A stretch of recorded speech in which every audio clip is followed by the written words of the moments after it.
Import stopper ng Barangay Ginebra na kanilang inihanda, masusubukan na kay SMB Import Anosike. And may inamin pala si Coach Tim na may isang player sa SMB na malaking problema para sa kanila. So yan nga ang ating mga tatalakayin. Pero bago ang lahat shoutout sa mga solid nating ka-teammate na sila Michael Awao, Paul Ryan Collis, Juan Soligue, Jobel Urot, and Malyari Mascareñas. Nito lang ay pinasilip na ang ilang kaganapan sa ensayo ng Ginebra bilang paghahanda sa semifinals kontra SMB. Kapansin-pansin credit dito sa pasilip video ni Barangay Ginebra San Miguel na focus ang lahat ng players sa pagpapakondisyon na kung saan ay talagang inaaral ng team ng Ginebra yung taktika at sistema na ilalatag nila sa pagsisimula ng semifinals.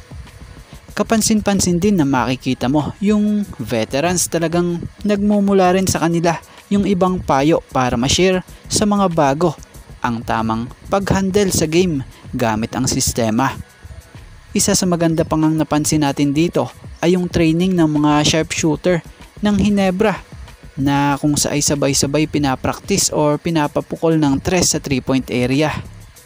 Sa ensayo na to halos wala kang makikitang pangiti-ngiti, lahat seryoso. Buhos lahat ng lakas para sa laban sila'y hindi na mapag-iiwanan.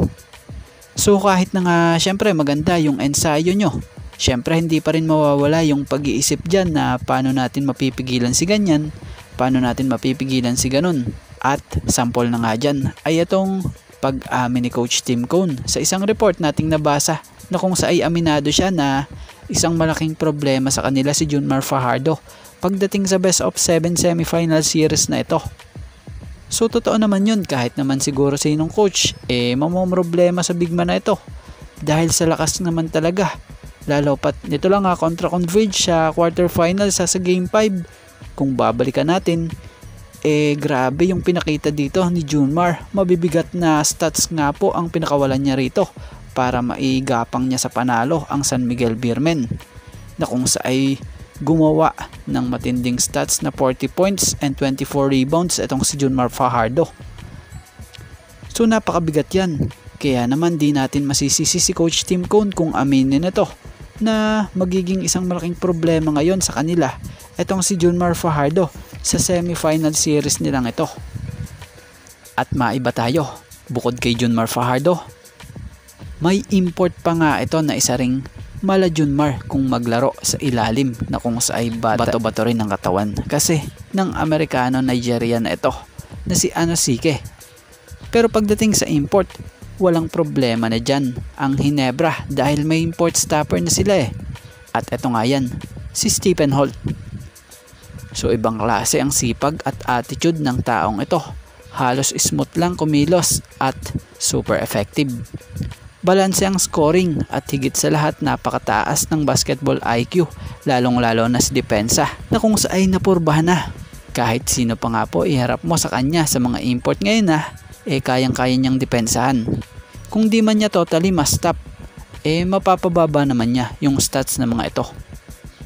Kung tutuusin sa paglalaro niya sa Ginebra, wala nga pong makikitang angas or angal sa kanya.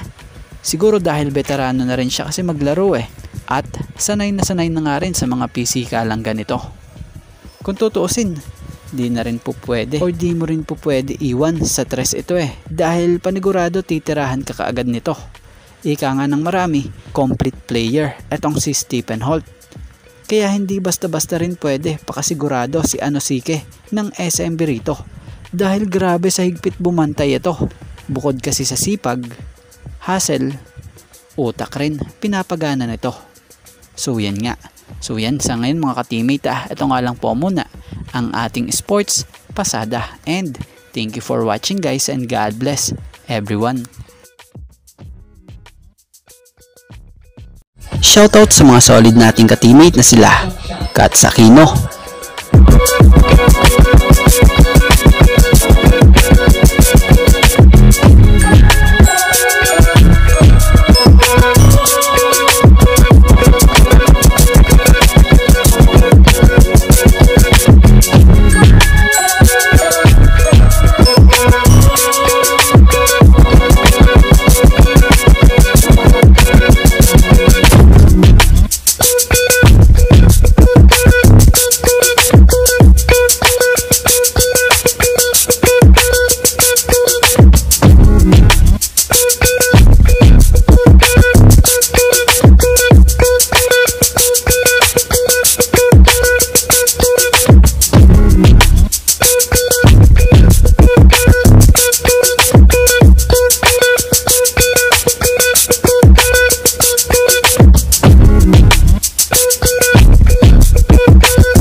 Jubelurot.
Mark Lester Tiongson.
Eduardo Placer.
and Paul Ryan Collis.